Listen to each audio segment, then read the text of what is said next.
Hola a todos, buenas, bienvenidos a la hora que nos estén viendo. Mi nombre es Juan David Flores y esto es El Ensayo Podcast. En este podcast intentamos hablar a profundidad con los artistas de la escena local para que nos cuenten un poco de sus procesos, acerca de sus montajes, acerca de sus vivencias personales. Y hoy tenemos una súper invitada, casi que no lo digo.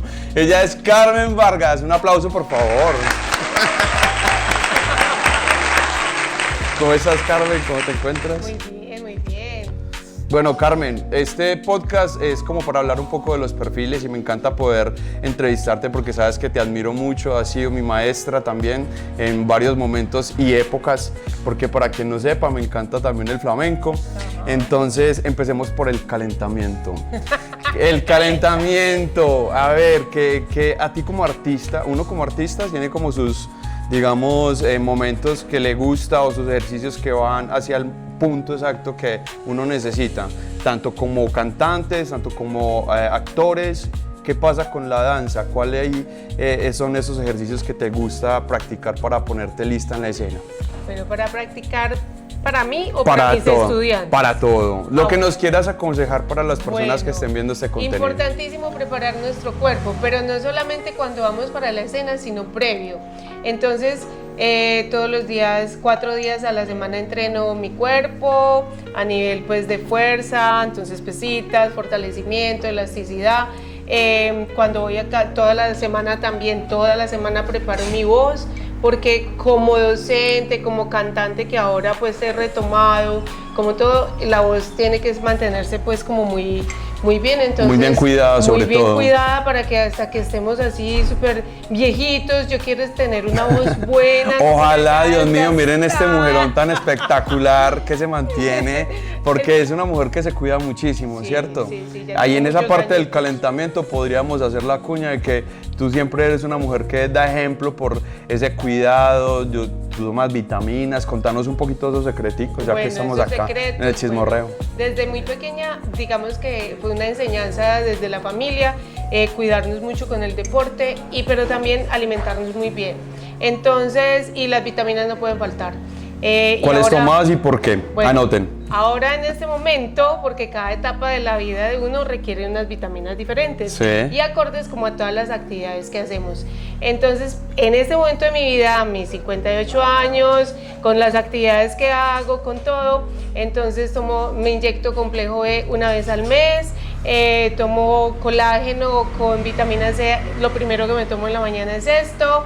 A ver, el complejo B es para lo que es piel, energía, piel, okay, sobre todo pues, la energía, porque con los años uno no va teniendo como esa misma vitalidad, entonces... Hay algunos que nos mantenemos en -5 de rayita casi todo el día. No, pero la actividad de nosotros es muy fuerte, entonces como artistas digamos que tenemos un desgaste más alto, claro que y sí, como bailarines también. Entonces, bueno, entonces como mi rutina de día, me levanto, me tomo mi colágeno con vitamina C, luego me tomo mis vitaminas, las voy rotando, entonces tomo multivitamínico, bueno, tomo vitamina D3, complejo de pues inyectado mensual y bueno, y un par de cositas más. Yo soy de los que va a ver este video después y va a ir anotando la receta de la eterna juventud. De la eterna vitalidad. Bueno, Carmen, qué rico hablar contigo, hay tantas cosas que quiero preguntarte, pero bueno, vamos a empezar por el origen. ¿Cómo defines ese inicio de Carmen en el arte? ¿Cómo nos cuentas esa historia? ¿Qué ocurrió? ¿Hubo alguna otra decisión que estuvo ahí en tu mira antes de dedicarte al arte, por ejemplo? Sí, o sea, el arte viene conmigo desde muy pequeña porque mi familia, tanto por mi parte materna y paterna, digamos que siempre había música, siempre había arte, siempre había cultura dentro de nosotros. Entonces un fin de semana sí estaba con mi papá es músico, mi papá José Miguel Vargas es músico, compositor, digamos que él tuvo mucha fama pero en Venezuela. Y por parte materna, mi abuelo, todos ellos, los primos, todos ellos tenían una estudiantina. Entonces tocaban los fines de semana. Entonces para mí fue como vivir, ese era como mi hobby, escucharlos a ellos. Desde ahí yo pienso que se sembró como esa espinita de la música, esa semilla. pero luego, dentro de esas fiestas de los abuelos, había muchos invitados interesantes, el maestro Barros, este humorista que era muy bueno, que tenía un programa de radio, ahorita me recuerdo el nombre, y Montecristo. Entonces ellos compartían con nosotros y con la familia, y ellos tocaban y ya me pagaban a mí para bailar. Y yo me acuerdo que mi primer pago fue $1. Yo tenía un beso. Un peso. Ya iba a armar aquí un chisme, es que un beso. Un peso. Sí. Cuando la plata valía. Claro, cuando el peso valía. Entonces, cuando estaba pequeñita, entonces me ponían a bailar y a mí me pagaban $1 para que yo bailara y yo era feliz bailando. Pero bueno, ahí dijiste, esto está como interesante. Aquí me gusta la cosa y encima... Me están pagando por esto. ¿Cómo eran esas reuniones familiares? ¿Qué sucedía ahí? Bueno, ¿qué recordás, por ejemplo? Se reunían, tocaban música, boleros, música clásica. Mi papá es bolerista, entonces cantaba y tocaba, una voz preciosa, grandísima, una voz súper grande. Y bueno, digamos que era como acompañada de toda esta parte. Okay. Bueno, ya después más adelante decidí estudiar la parte de la academia.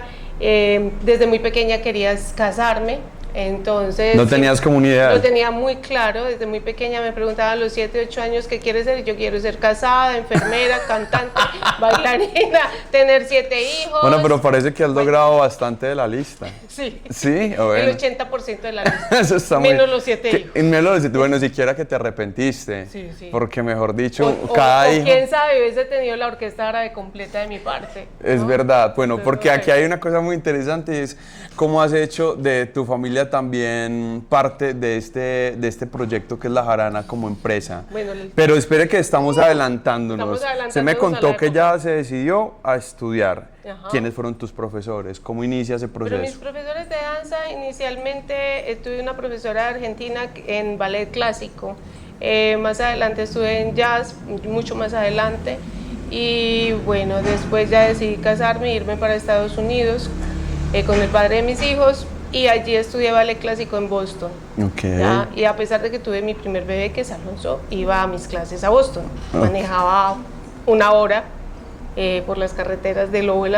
Que es bien frío Boston, ¿no? Es frío, bueno, tiene las 4 estaciones. Pero digamos que la danza siempre ha estado acompañándome como mi hobby, como mi vida, como mi sentir, como mi transmutar de muchas emociones.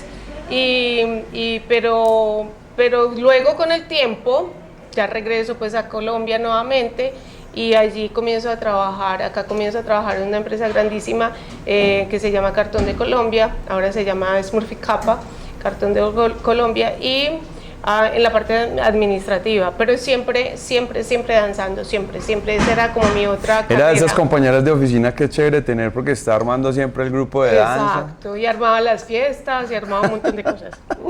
Eso está muy chévere.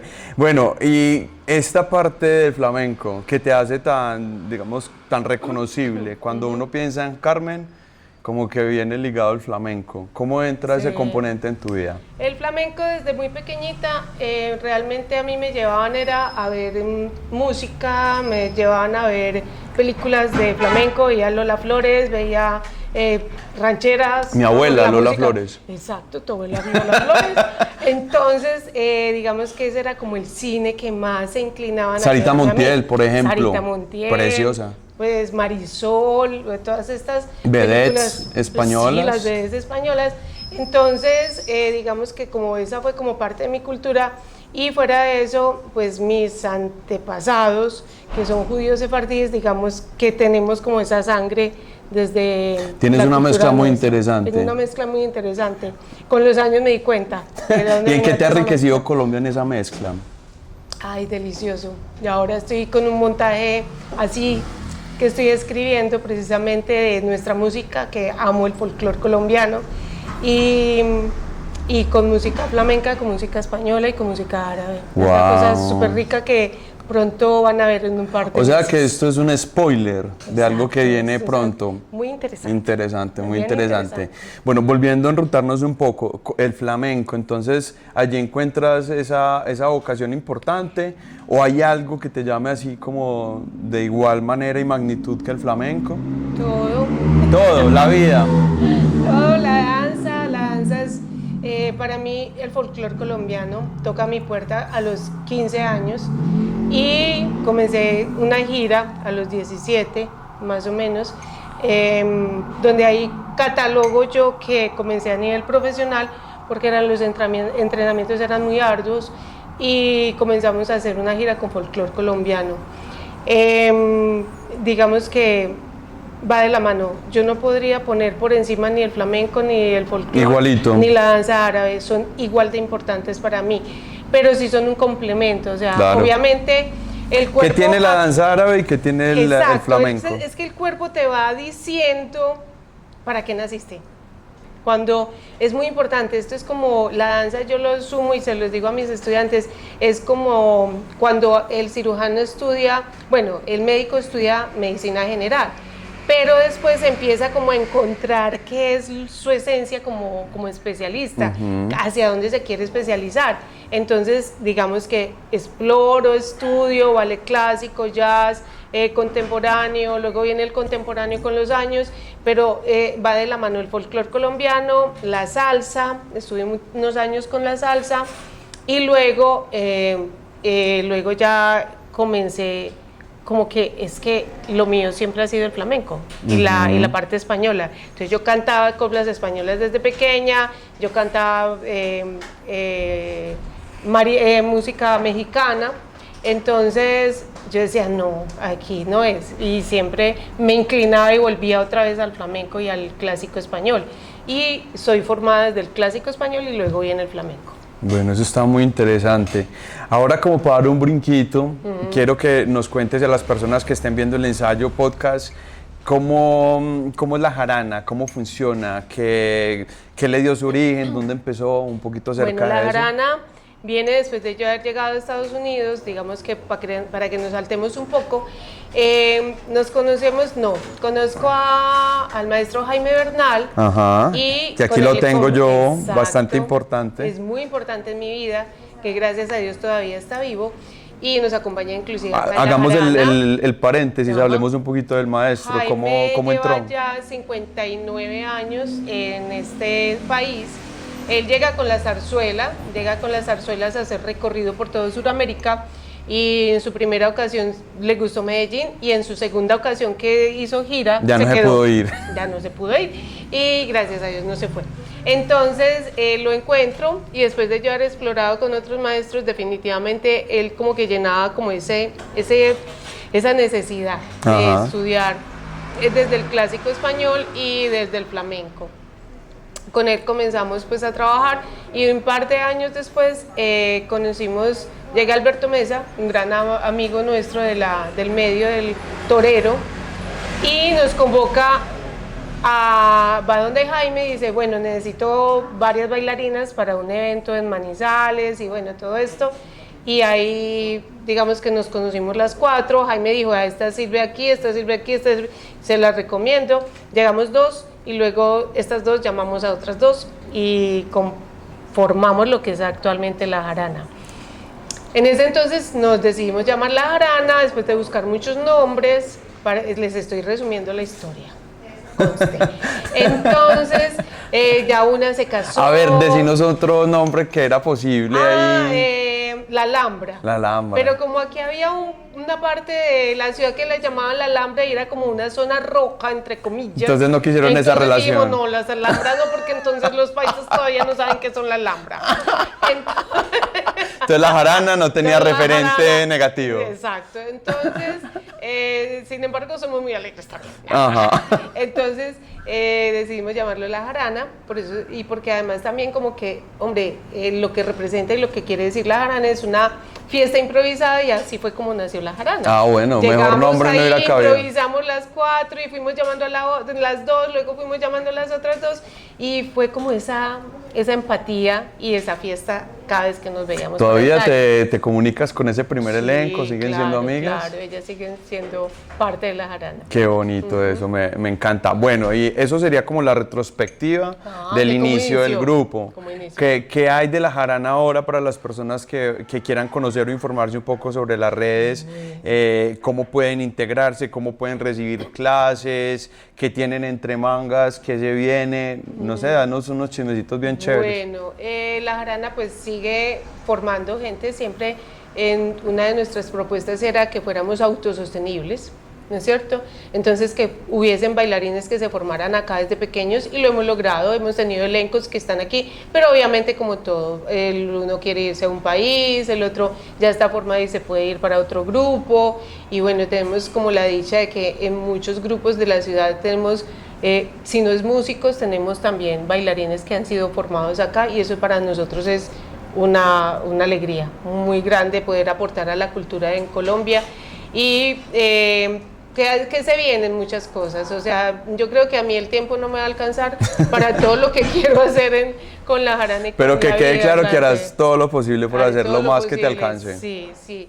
Entonces, pero se vienen cosas ricas, se vienen cosas, digamos, que yo voy viendo, y el equipo de trabajo vamos viendo qué necesidades hay en la cultura en el momento, y hay públicos que debemos llegar para que aprendan, para que se diviertan, para que disfruten, pero que también puedan de pronto en algún momento proyectarse. Claro. Y que esto forme parte de también un ingreso económico, es generar empleo, es traer cosas nuevas, traer propuestas nuevas. Y es mostrar caminos de posibilidades a través del arte. Exacto. ¿Cierto? Que es tan importante, porque que se puede hacer un poco de todo, pero que chévere cuando alguien escoge el camino del arte, porque no es un camino sencillo, ¿cierto? Es una cosa de mucho trabajo. Yo creo que Carmen lo puede decir, porque básicamente te has hecho la protagonista de tu sueño y de tu proyecto.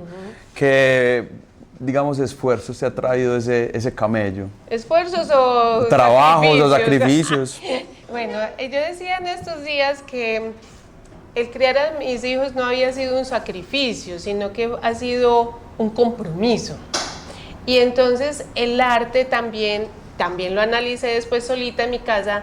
No ha sido un sacrificio, ha sido un compromiso conmigo y con nuestro público, con la ciudad, con el país, con cada persona que llega a mi vida y con cada maestro que llega a mi vida, porque si ese maestro me entrega tanto de él, tengo ya un compromiso de hacer lo mejor posible, ¿no es cierto?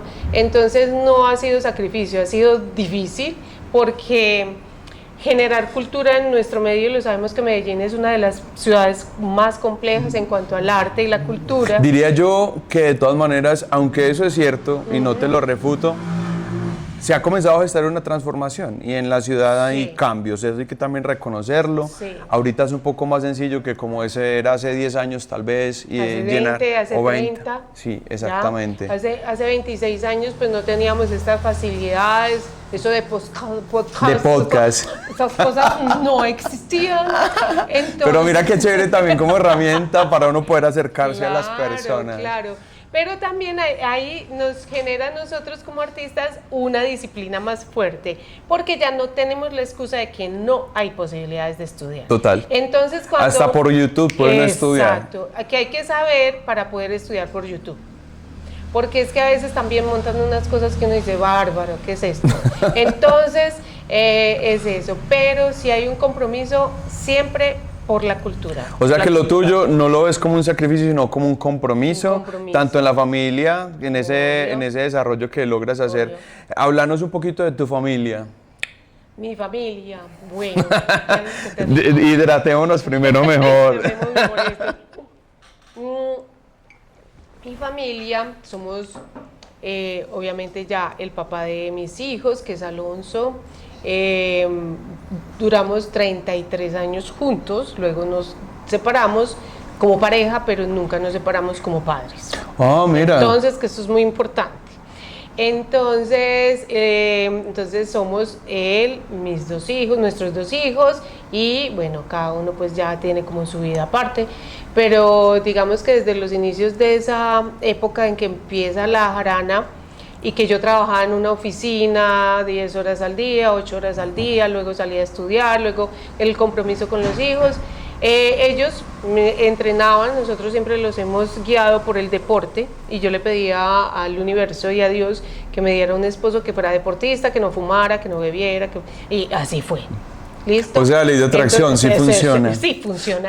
Entonces fue el compromiso también de él y mío de poder sacar hijos y levantar hijos guiándolos a través del deporte, a través del arte, de la música, pero cada uno dejándoles, permitiéndoles que ellos pudieran escoger y seleccionar.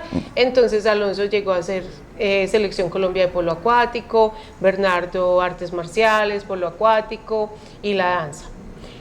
¿Qué pasa? Antes de que ellos tomen la decisión de ser artistas, yo nunca pensé que ellos fueran a ser artistas. El uno tenía cara de ingeniero y el otro tenía cara de ser, tiene la parte de humanidades muy arraigada, que es Bernardo. ¿Quién es el otro y quién es para poder reconocerlo? Alonso, que es el mayor, tenía mucha pinta y se inclinaba mucho hacia la ingeniería, hacia todo esto. Y Bernardo muy hacia las humanidades. Spoiler, es un gran percusionista. Es un gran, y Bernardo es un súper bailarín. Exacto.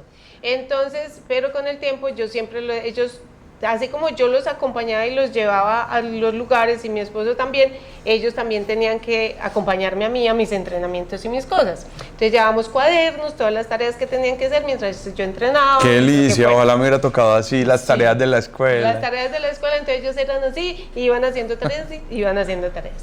Llega un momento en que un percusionista que estaba trabajando con nosotras en flamenco decide, pues como que tambaleaba y entonces se retiró. Entonces dijimos, no vamos más contigo, por X o Y razón. Y Alonso, que ya tenía como 14 años, va diciendo, pero yo me sé esa coreografía, yo puedo tocar el cajón. Entonces todas nos quedamos así y ahí comenzó todo. La historia. No te lo puedo creer. Entonces ya es... ¿Y si pudo? Y si pudo. Y cuando ya él decide que, después cuando se gradúa de su secundaria y decide que no sabe qué hacer porque se presentó como a 5 carreras diferentes, de respira, toma un semestre... Calma. Un semestre sabático, estudias inglés y decides qué es lo que quieres hacer con tu vida porque no sabes qué quieres. Cuando ya él decide ser músico, le digo, bueno, entonces le vamos a meter la ficha y vas a ser uno de los mejores, porque cuando uno decide su carrera, uno tiene que tratar de hacerlo mejor. Y lo mandamos para España a estudiar. Y así empieza su vida como percusionista. Ay, papás, anoten, por favor. Y luego, entonces, este pechito de esos, trabajábamos como 500 horas al día para poderles pagar el estudio.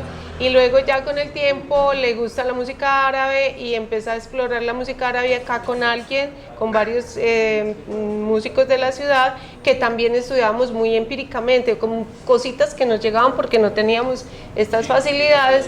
Y luego ya, cuando ya Bernardo va creciendo detrás, y cualquier día me dice así en la cocina, madre, quiero ser bailarín. Y yo, ok, listo. Entonces comenzamos ese proceso. Y vas a ser el mejor y vamos con toda. Vamos con toda. Y yo le dije, si aguantas un año de ballet clásico con una profe que yo te ponga, bien, te creo. Pues aguanto 5 años con Sabine Stockman. Que wow. La amo, ella es así, yo quería... O sea, si con un año quedaba la prueba, con 5 no quedó duda. No quedó duda. Y luego comienza su proceso, también desea aprender otras danzas, es como todos, explorar.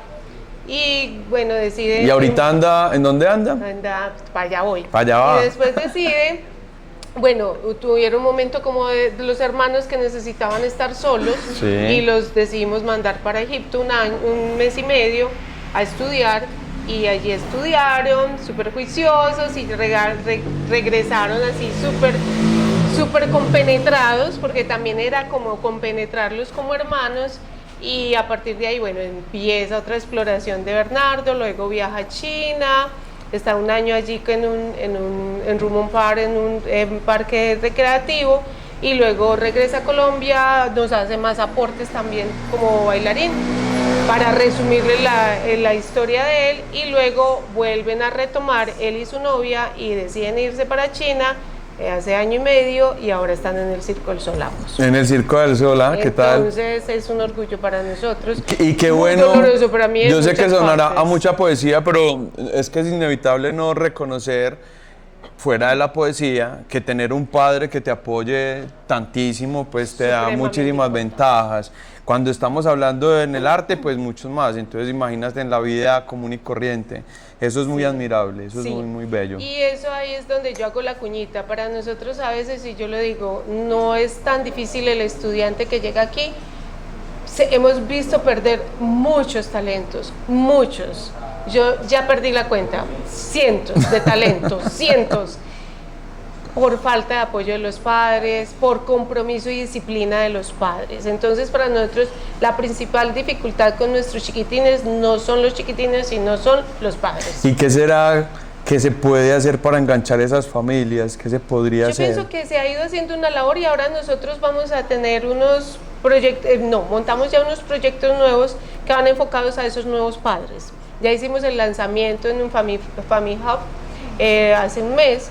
Y bueno, vamos con toda, es un proceso Hay lento. que integrarlos, que pero- hagan vestuario, que Sí, ayuden no, con las y luces. y que desde pequeñitos los niños, ¿sabes qué? Noto que en los padres que vienen, que están como esperando su próximo bebé o que quieren tener sus bebés, ya hay una conciencia de un manejo diferente. Y eso debería ser Y lo eso es muy ideal. importante. Claro, pues el Claro. día que se tenga un bebé, lo ideal sería no planearle la vida, pero al menos saber qué se le puede proveer, Potencializar, qué se claro. le puede como oportunidad presentar. Y abrirles una gama de oportunidades, no tampoco que zapoteen, como decimos nosotros los paisas, ni que pellizquen tanto, sino que exploren, pero que se definan. Total. Que haya un momento en que se puedan definir. Para y que podamos especializarse un apoyarles. poco y pulir Exacto. ese talento. Y el arte siempre, yo soy docente en varias universidades y es muy diferente, o sea, es muy diferente el estudiante que se permea de la cultura y del arte y de la danza al estudiante que no. Ujú. Entonces saben manejar Le mejor abre su frustración, un panorama. saben manejar mejor su estrés, se vuelven más creativos. Más inteligencia emocional, La creo yo. inteligencia emocional se desarrolla, entonces es muy diferente una persona permeada a una persona que se encierra solamente en un cubículo de una determinada carrera. Ujú. Y bueno, también qué rico poder decir que lo importante es que la gente también acompañe esos procesos desde las taquillas, ¿cierto? Que a veces es difícil llevar el público y pues valga recordar que todo este esfuerzo se hace para presentársela al público. Y no solamente eso, para aprender tantas cosas. ¿Qué te ha enseñado a ti, por ejemplo, la escena? Ay, no, muchas cosas. Una que te acuerdes así. Yo sé que deben ser muchas porque la escena, cada que tú llegas, cada que vas a un ensayo, algo aprendes. Lo principal, y lo tengo tatuado, es que la vida es como las mariposas, solamente es de un día, ese momento nomás, de un instante.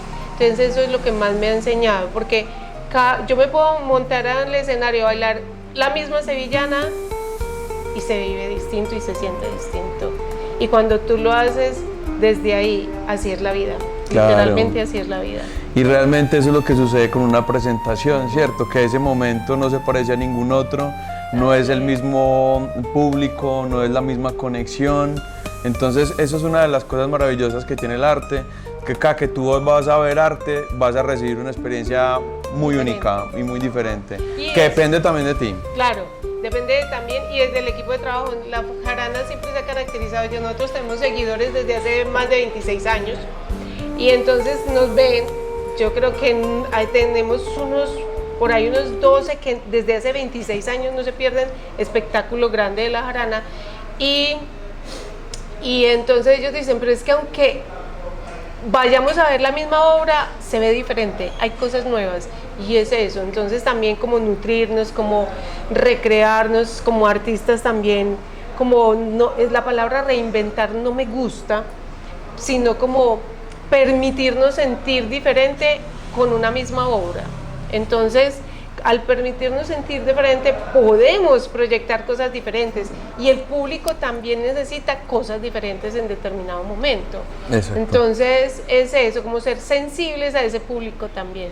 Carmen, ¿Ya? alguna vez tuve la posibilidad de leer un ensayo de Lorca, de Federico García Lorca, donde él habla sobre el duende. El duende es digamos, una criatura bien importante en toda esta cultura flamenca, toda esta cultura del español, pues como, digamos, castizo y toda la cuestión, donde es la sevillana, donde el flamenco, donde el toreo todavía hacen parte indudable de su cultura. ¿Cómo defines tú el duende? ¿Qué es eso? El duende es cuando nos permitimos sentir sin pensar en afuera. Me explico. Cuando yo sentí que me invadió el duende y que ahí... ¿Te ha cogido el duende varias veces? Sí, mucho. En árabe y en flamenco. Pero en flamenco... ¿Cómo es ese momento? ¿Cómo lo describes? Ese momento es como si te arrancaran a ti algo del alma, te lo sacaran y volvieran y te introdujeran un sentir nuevo. Entonces... Muy metafísico. Es una cosa súper maravillosa y a veces saca lágrimas, a veces saca sentires muy fuertes. Entonces, cuando ese duende te invade y tú te permites que él llegue, es cuando te rompes. En el flamenco se llama rompernos y en el árabe se llama expandirnos. Yo creo que en las artes escénicas también hay esos momentos donde el personaje te imbuye por completo y pierdes la noción de lo que eres y total. Y cuando te abandonas ya hay otra modalidad de pensamiento. Exacto. Es un momento muy extraño pero muy bello. Es muy bello, ese es el duende, yo lo definiría así. Y uno cambia, literalmente ya cuando te montas al escenario. Bueno, entre el duende y la musa, el duende. Igual. ¿Es igual? ¿Es igual? ¿Es la misma figura? Igual, porque es que la musa también tiene esa parte como sensible, pero más volátil. Sí, más del aire, más de fuego. Más de aire. Y cuando la música árabe llega a mi vida, que después ahora pues ya tenemos la primera orquesta árabe de Colombia, la fundamos en Medellín, que eso es un lujo, ¿ya? ¿Cómo es eso? El apoyo ¿Cómo es eso? ¿Cómo es eso? ¿Cómo es eso? Cuéntanos un poco más. Entonces, cuando la música árabe llega a mi vida, llega porque yo vengo del ballet clásico, entonces soy muy lineal, así, súper hoy. Entonces, cuando el duende se te mete, ya es otra cosa. Ya es otro cuento. Entonces ya viene la música árabe y la danza árabe a nutrir ese duende, y asimismo yo pienso que nos debemos permitir. Luego ya viene la parte técnica, que vemos la necesidad de que los músicos en vivo, es una característica muy especial ahí, que quiero anotar, es que tanto el flamenco como la música, como la danza árabe, la danza flamenca como la danza árabe, realmente se siente en su plenitud cuando está con música en vivo. O sea, es muy lindo la música pregrabada, el convivio, pero el sentir del otro músico, esa comunicación, ese que si yo deseo alargarme en este momento lo puedo permitir, el que él me haga una pregunta con su instrumento, con su canto, con su música y yo pueda transmitir. Bueno, yo creo que hay que hacerle un poquito de traducción a las personas. Ajá. Y es que realmente lo que está expresando Carmen y que ocurre en realidad es que hay una comunicación muy directa entre los músicos y los bailarines. Sí. Ocurre para anunciar los cierres, para dejar improvisar, como estabas diciendo. ¿Qué más ocurre en ese diálogo? Las letras, por ejemplo, en unas bulerías pueden ser improvisadas, el cante puede irse por otro lado y nosotros podernos permitir transmitir lo que está sintiendo el cante es muy importante. Lo mismo que en los músicos, en la música árabe, el cantante está diciendo palabras hermosas o tristes y es como nosotros permitirnos que él nos impregne lo que siente y que nosotros lo podamos transmitir también. O sea que él está como emitiendo el sentimiento y ustedes lo amplifican. Lo amplificamos en el escenario. Y lo hacemos llegar allá. Entonces es súper importante. O cuando estamos haciendo un taksin en el árabe, como el violín, si decidimos hacerlo con el violín, con el canún, cualquiera de los instrumentos, entonces es como esa conversación, ese diálogo que hay entre ese instrumento y ese músico y la bailarina. Entonces para mí eso es fundamental. Fundamental. Y por eso decidimos fundar y crear la primera orquesta árabe en Colombia. Wow, eso está muy chévere. Carmen, el zapateo. Ajá. Hablemos un poquito del zapateo, porque obviamente los que hemos tenido el chance un poco de practicar el flamenco, qué dolorcito a veces da el zapateo, sí, pero trascendiendo esa cuestión de la práctica, de la cuestión física, ¿por qué crees que el zapateo genera tanta fuerza en la escena? Porque precisamente es fuerza, es rebeldía, es el sufrimiento que se sentía también cuando los moros fueron sacados de sus espacios, cuando fueron, digamos, maltratados, y era un momento de rebeldía, ¿ya? Las mujeres no zapateábamos mucho hasta los años más o menos 1950, 1940. ¿Era más suave el zapateo? Sí, era más suave, se bailaba descalzo. Bueno, también tiene que ver un poco con la revolución que tiene el rol de la mujer en la sociedad. Y entonces la mujer va introduciéndose mucho más.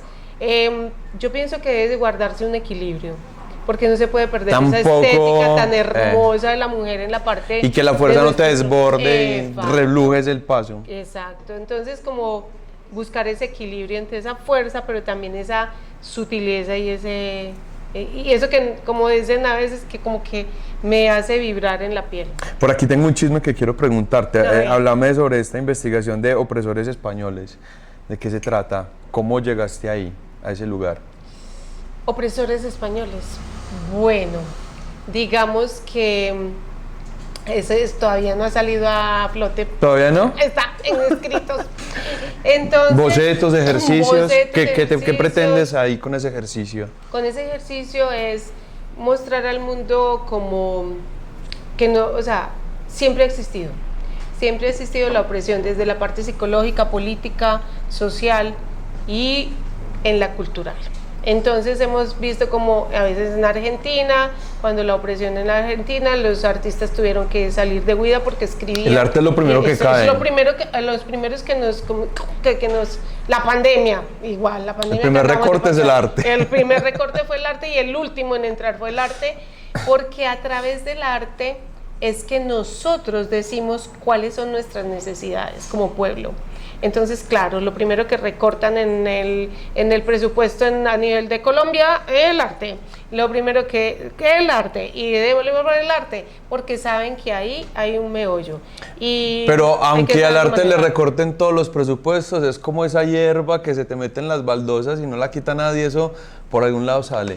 Porque el arte también es una necesidad expresiva, finalmente, que uno tiene que buscar. Qué bueno tener todos los medios, todas las condiciones para hacer el arte, pero si no, el arte también sale. ¿O qué crees? Hay que sacarlo, y ahí es donde nos medimos como los pantalones nosotros como artistas. Sí, total.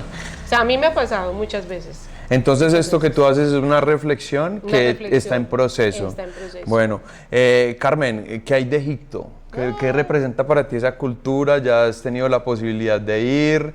¿Te has un poco permeado de esa energía? Sí. ¿Qué nos puedes contar primero del país? Y segundo, ¿qué te interesa? ¿Por qué te parece, te llama, quiero decir? Antes que hablar de Egipto es decirle a todas las personas, las oportunidades no se presentan dos veces.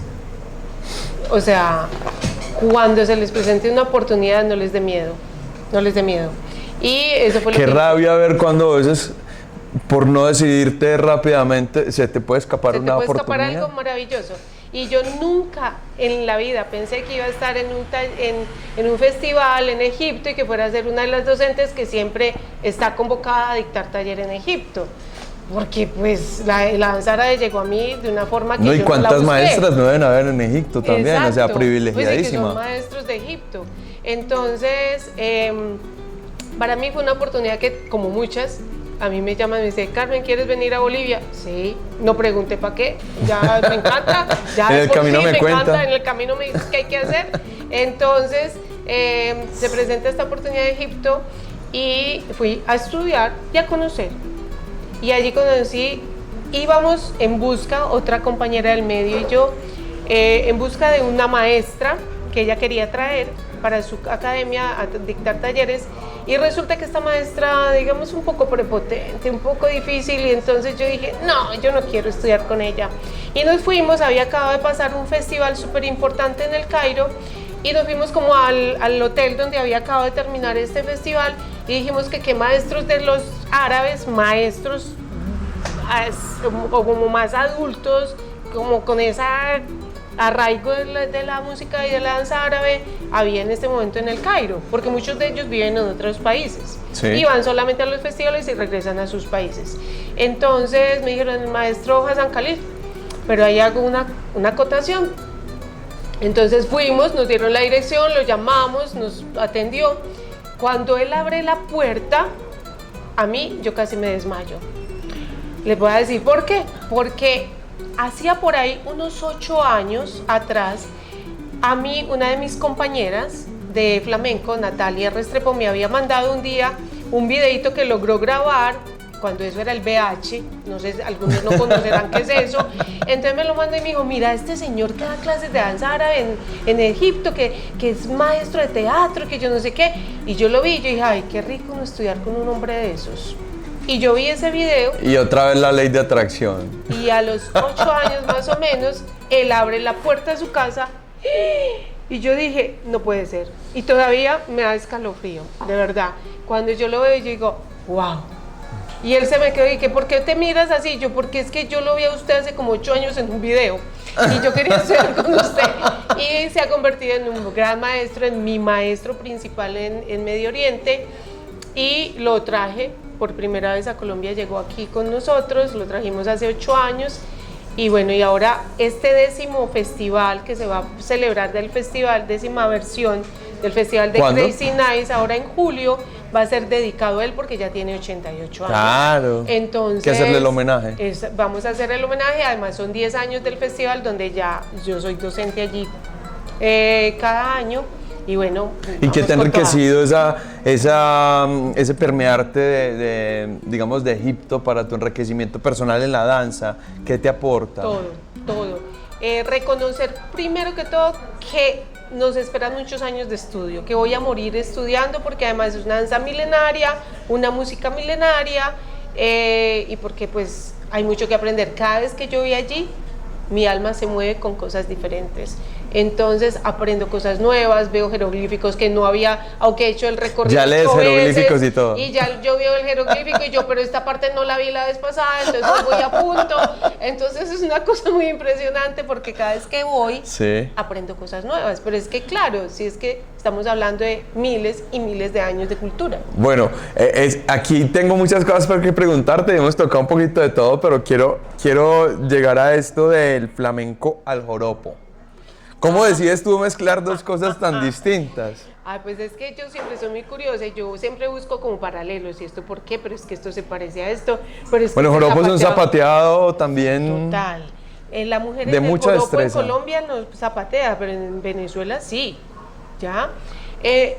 Pero los escobillados de nuestro joropo de la mujer también están en el escobillado del flamenco. Y él zapateaba a 3 tiempos y yo decía... o sea, yo decía, esto a mí me suena y yo siento como que lo mismo en mi corazón cuando escucho lo uno y lo otro, y además me especialicé en llanos, en el folclore. Aquí cada uno de nosotros como folcloristas. ¿Esto fue una investigación? Sí. Ajá. Entonces me especialicé en llanos al ver como esa sensación que yo decía, Dios mío, yo me apasiono bailando cumbia, pero es que cuando yo bailo joropo algo siente mi cuerpo. Entonces me especialicé y realicé una investigación del paralelo de la influencia de la música y la danza andaluza en nuestros llanos. Okay. Y cuando hablo de llanos no hablo solamente de joropo, sino de todos los más de 22 ritmos. Bueno, y esta investigación se presentó en Sevilla. Claro. ¿Cómo la recibieron allá? No, espérenme ni ver. Y entonces, yo aquí, y doy la cuña, la he presentado 4 veces para puesta en escena a becas de creación y no ha pasado. Como que todavía la mente no está abierta en nuestros jurados. Entonces, nuestros jurados de las becas, y bueno, cuando me llama el esposo, yo presenté este trabajo, lo hice junto con otro compañero porque nos pusieron, cuando hice la licenciatura en danza en parejas, entonces el otro era folclorista, yo del flamenco y del folclore, y yo le dije, mira, esto es lo que yo quiero hacer, como nos pusieron en parejas, tú verás. Y entonces él me dijo, me encanta. Entonces hicimos nuestro trabajo de grado del flamenco al joropo, ¿no es cierto? Pero después de esto me llama el esposo de una gran bailarina amiga mía y me dice, Carmen, tu investigación me encantó. ¿qué tal si la presentamos en un libro que se llama Investigadores en Danza de la Universidad de Sevilla?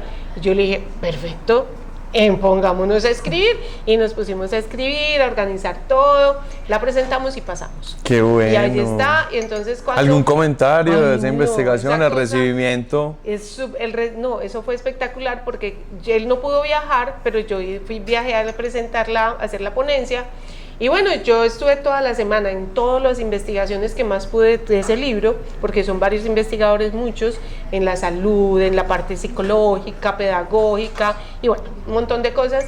Y yo dije, bueno, hay unas conferencias más llenas, otras menos llenas. Bueno, cuando yo salí a hacer la ponencia, cuando yo dije, bueno, vendrán cualquier 20 personas a la ponencia mía, porque ¿qué les va a interesar esa vaina? Ajá. El flamenco del joropo, Colombia. Bueno, cuando yo puse el pie así y me asomé y yo vi eso lleno hasta en los corredores del salón, del teatro, y yo dije, ¿puedo ir al baño? Y es que sí, listo, me volví para el baño y yo, Virgencita del Carmen, que esto es de mucha gente. Listo, y salí a la escena y ya hice mi ponencia, fui muy aplaudida y les encantó. ¡Qué bello! Es más, me ofrecieron trabajo, pero es que aquí yo vivo muy feliz. Aquí el clima es muy rico, muy parejito. ¿Oíste? La comida ya es muy rica, pero aquí es muy rico. Obviamente. Carmen, folclore, árabe, flamenco, tribal. ¿Alguno de esos te representa más que alguno pues si pudieras escoger entre alguno de esos porque te representa más, ¿cuál sería? Esa pregunta me la han hecho varias veces y no te la voy a contestar. ¿Por qué? Porque no, es muy difícil. Es muy difícil. Es muy difícil. No, yo creo que puede ser que la respuesta es ninguno. No, todos te representan por igual. Me representan porque hoy puedo estar muy tribal, mañana puedo estar muy flamenca, pasado mañana vibro más con el árabe. Entonces, como todo, tras pasado mañana me dicen, venga, baile una guabina, y yo me siento como una reina bailando guabina. Entonces, para mí todos cuatro representan mi vida. ¿Y personajes que te hayan marcado? Ah, muchos. Mis hijos. Obviamente esos deben dejar alguna huella, pero digamos de representaciones, de obras, de danzas en las que hayas participado y tengas algún recuerdo especial con alguna representación, por ejemplo, alguna anécdota. Mohamed El Sayed, que ha sido un gran aporte para nosotros cuando comenzamos con la parte árabe. Ahora me encontraré con él nuevamente en Egipto, tenemos planes de cositas ricas. Mucha gente, el maestro Hassan Khalil, mi maestra Camelia, todos mis maestros han aportado muchísimo, y yo no tendría cómo decir mi maestro Jaime Bernal, que el día que me falte no sé qué. Bueno, ¿y alguna presentación donde vos has estado como artista y que recordes con un afecto especial por alguna cuestión? Ay, no, ese me corchaste. Bueno, donde se te haya salido el duende México, así con toda. México, en Cancún, Egipto, obviamente, la primera vez que dancé en Egipto, eso les da mucho susto, con todos esos maestros allá mirándolo a uno. En Bolivia me encantó, fue para mí un sueño, hecho realidad también, otra visión. De Latinoamérica, que tan importante, porque a veces nos vemos como culturas muy separadas, pero somos un mismo continente. Aprendí demasiado, volvería 1000 veces otra vez a Bolivia. Argentina fue maravilloso, bueno, los 22 países que he conocido me han encantado. Bueno, nada de poquito, posible. 22 es bastante. 22 es ¿Qué viene en bastante. el futuro para Carmen? ¿Qué viene en el futuro? No, seguir danzando y seguir creando cosas y bueno, coger un poquito más suave ciertas cosas. Estoy haciendo una reestructuración de mi vida. Contanos un poquito de eso. Entonces, como bajar un poquito digamos, Las revoluciones. Una intensidad de ciertas horas de clases para poder escribir más. Tengo 3 cosas comenzadas y 3, una que es una monografía, otra que es un libro de poesías y otra que es una historia vivida. Como casi una novela. Lo que necesitas es tiempo, con razón hay que bajar un poquito las revoluciones. Quiero bajar un poquito por acá y hacer ajustes y bueno, hacer muchas cosas nuevas para todos nosotros. Bueno, eso me encanta. Y bueno, mira cómo se nos va el tiempo cuando las entrevistas son tan agradables, tan conversables y sobre todo con una maestra que hasta el día de hoy nos enseña cosas tan importantes y tan valiosas como empresaria, como artista que comparte contigo también el escenario. Es una persona hermosa y muy profesional. Y bueno, aquí teníamos a Carmen en el ensayo. A ustedes les recuerdo, por favor sigan este contenido, compártanlo si les gustó y lo importante es que se queden con nosotros para conocer un poco más de los perfiles. A Carmen, gracias por el tiempo. Y que nos sigan en las redes, por favor, de La Jarana. Ay, bueno, Instagram, lajaranacor.ar, Vargas L. Jarana, que es mi Instagram, Facebook La Jarana Corporación Artística, Carmen Vargas Facebook. Ay no, ya se me olvidó. Y yo les voy a decir el ensayo podcast en YouTube y Emite el Ensayo en Instagram para que nos escuchen tanto en Spotify como en YouTube, pero nos sigan en nuestras redes sociales. Importante, dígalo. Último. Hacemos música, tenemos nuestro primer compositor de música árabe en Colombia. ¿Quién? Alonso Villa. ¡Wow! Entonces, para que lo sigamos. Alonso Villa también, que mejor dicho, la percusión, bailar la percusión con él en clase es otra cosa. Delicioso. Carmen, te agradezco mucho. También. Te agradezco Te mucho quiero muchísimo. Yo también a ti y te admiro Además un montón. Nos vemos desde hace mucho tiempo y te he visto crecer como artista. Totalmente. Y bueno, hay una admiración que es innegable, recíproca. Y te agradezco por brindarnos esta posibilidad de juntar un poquito este perfil para que las personas puedan conocerte por allí en esas redes, que aprovechemos las ventajas, nos acercan un poco más. A ustedes, cuídense mucho en el momento que estén viendo el ensayo, cuídense, bye bye, nos despedimos, chao.